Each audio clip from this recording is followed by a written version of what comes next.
Welcome back to Let's Talk Taxes, everyone. Yeah. Today, we're diving into a form that can be Yeah. a little bit, Oh, yeah.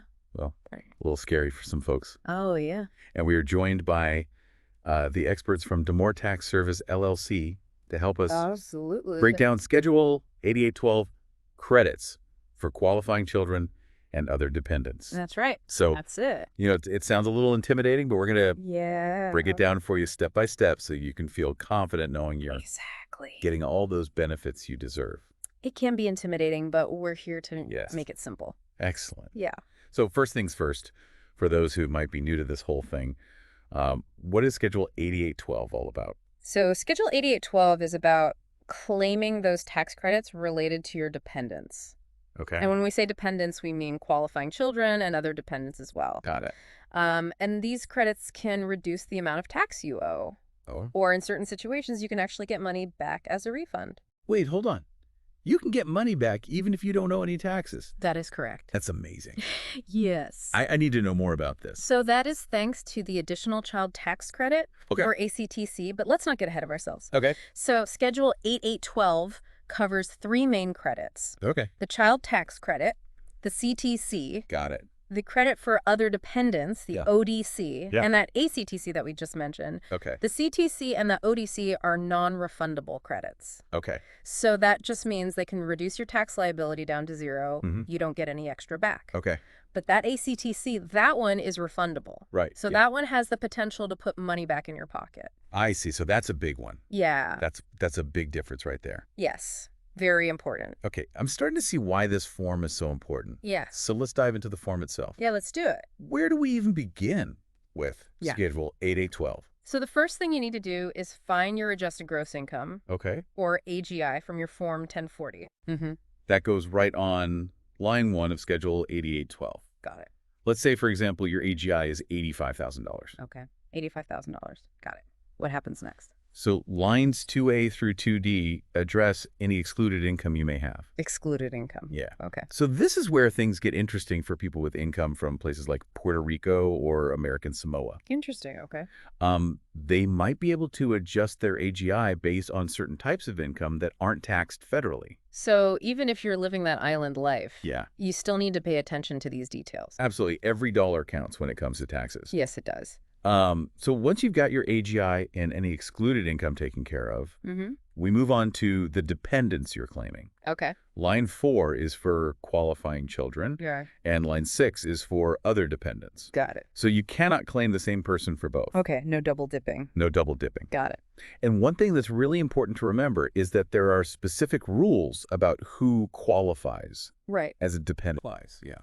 So it's really important to make sure that your dependents meet those requirements. Makes sense. And the maximum credit for each qualifying child is $2,000, Okay. while it's only $500 for other dependents. Okay, so those numbers are really important Yes, they are. to keep in mind. Yeah. All right, so we've got our AGI, we've addressed the excluded income, Mm-hmm. we've identified our dependents. Are we ready to calculate our credit now? Not quite yet. Oh, There's one more thing we have to consider: well, okay. income limits and phase-outs. Right. So this can affect how much of the credit you're actually eligible for, Okay, especially if you're a higher earner. I see. For example, the video we reviewed mentioned a threshold of $400,000. Right. If your AGI is above that, your credits might start to phase out. So the more you earn above that, the less you get back in credits. Correct. Okay, why is that? So it's all about making sure the system is fair. Okay, The phase-out is designed to gradually reduce the credit amount as income rises. So those with higher incomes aren't receiving a disproportional benefit. got it. So in our example with the AGI of $85,000, Mm-hmm. we're way below that threshold. Okay, good. So we wouldn't need to worry about phase-outs. No. But if we were above the limit, Yeah. we would use lines 9 through 11 Okay. to calculate that reduction. Okay, so I see. So even though those initial maximum credit amounts Right. sound great, Yeah. the actual you get could be lower Yes, depending on your income. exactly. Got it. Is there anything else we should know about this phase-out calculation? One more thing. Okay. Credit limit worksheet. Okay. This helps you figure out if there's any further limitations on your credits Right. based on your specific situation. So like filing status, number of dependents, Exact. all that stuff. Okay. Things like that. Worksheet, yes. Another piece of the puzzle. It is. So we've got AGI, excluded income dependents, income limits. We're really making some progress here. What's next on our Schedule 8812 adventure? Yeah, for the exciting part. Okay. The additional child tax credit, that refundable credit Oh, yeah. we talked about earlier. This is where it gets interesting. This is where it gets really interesting. I like it. Yes. The additional child tax credit is made to give working families, like a boost, Okay. even if they don't owe federal income tax. Oh, wow. It's a way to help with the cost of raising kids. Right.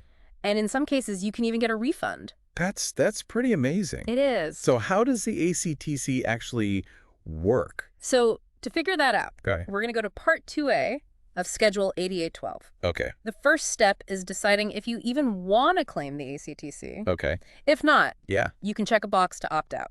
Okay. You're done with this section. Easy enough. But if you want to try to get some money back, Yeah, let's say we want to go for it. okay. What do we do? So on line 16A, Okay. you're going to subtract the amount from line 14, Mm-hmm. which was our credit limit from Worksheet A, from the amount on line 12, which was our total potential tax credit. Okay, so in our example, we had $1,500 on line 14 Yeah. and $2,500 on line 12, So we'd subtract $1,500 from $2,500, which leaves us with leaving us with $1,000. $1,000 on line 16A. On line 16A? Yeah. What does that $1,000 represent? That is the maximum refundable portion Okay. of your tax credit, Got it. at least for now. Okay. There's still one more calculation. Right.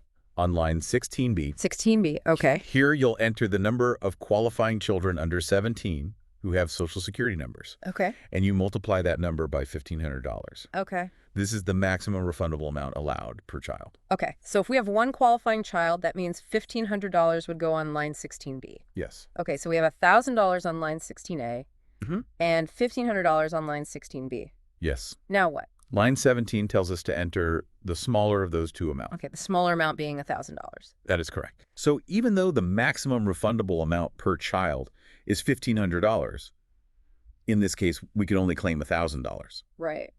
Why is that? So ACTC is tied to your earned income. Okay, this is where I start to get a little lost. Yeah. What does earned income mean? So think of earned income as the money you make from working. Okay. Wages, salaries, tips, Okay. self-employment income. Got it. So the ACTC is designed to help working families. Mm-hmm. So the amount you can claim back Yeah. is directly related to how much you earn. So higher earned income, more ACTC, lower earned income, less ACTC. Pretty much. Okay, it's all about finding that sweet spot. Exactly. Got it. So where do we go from here? So first you enter your earned income on line 18A. Okay, There are tables and worksheets Okay. in the instructions got it. that can help you calculate this, Mm-hmm. especially if your income isn't just from a traditional job. Okay, let's say our earned income is also $85,000. Right. What's next? So since our earned income is more than $2,500, we subtract $2,500 from that amount.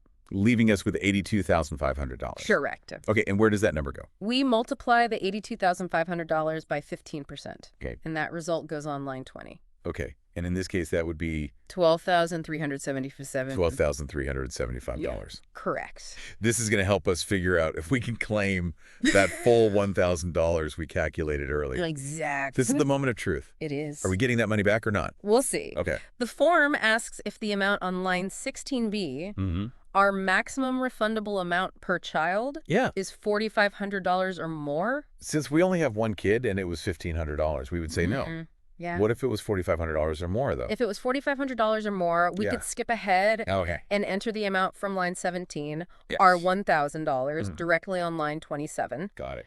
But since it's not, Yeah. we have to keep going. Okay. We're going to compare the amount on line 20, or Works. $12,375, Oh, yeah. to the amount on line 17. $1,000. Correct. What are we looking for here? So we want to see if line 20 Okay.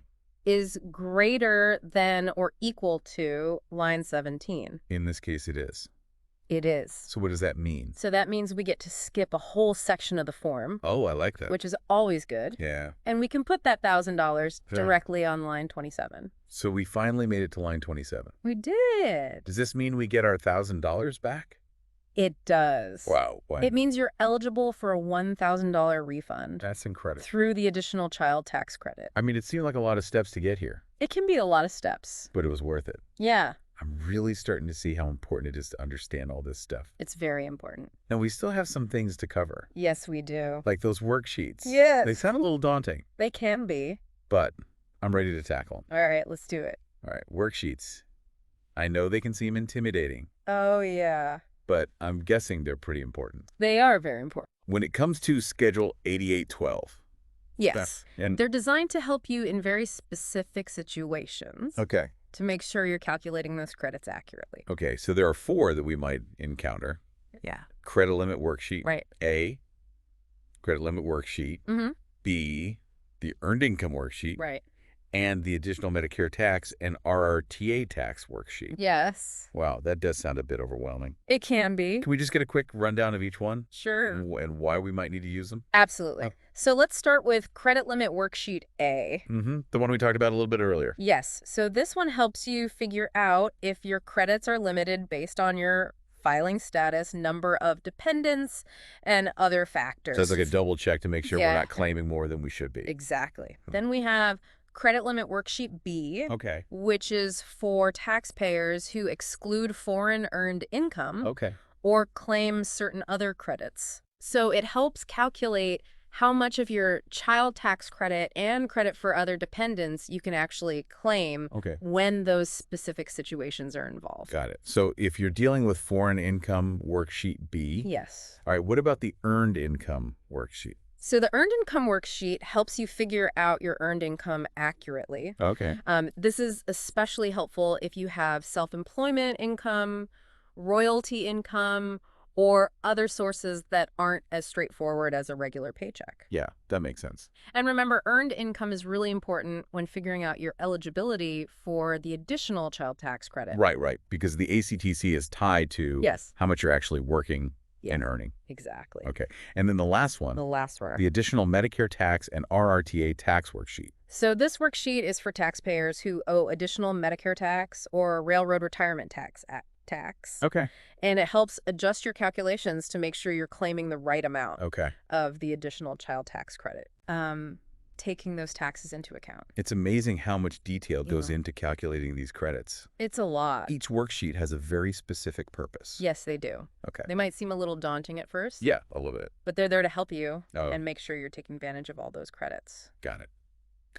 I'm feeling a lot more confident about tackling Schedule 8812 now, Good. but I have a feeling it's always a good idea to talk to a professional if you're not really sure about something. Absolutely. Taxes can be really complex. Yeah. And it's always a good idea to talk to a tax professional. For sure, especially with something like this. Exactly. Well, a huge thank you to DeMore Tax Service LLC You're welcome. for joining us today and breaking this all down. Happy to be here. For our listeners who want some personalized help with their taxes, be sure to visit DeMoreTaxService.com.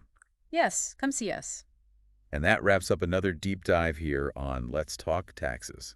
Yeah, Hopefully this was helpful and insightful for you all. I hope so. Remember, knowledge is power when it comes to taxes. Absolutely. Stay informed, seek guidance when you need it, and maximize those refunds. Yes. Thanks for listening.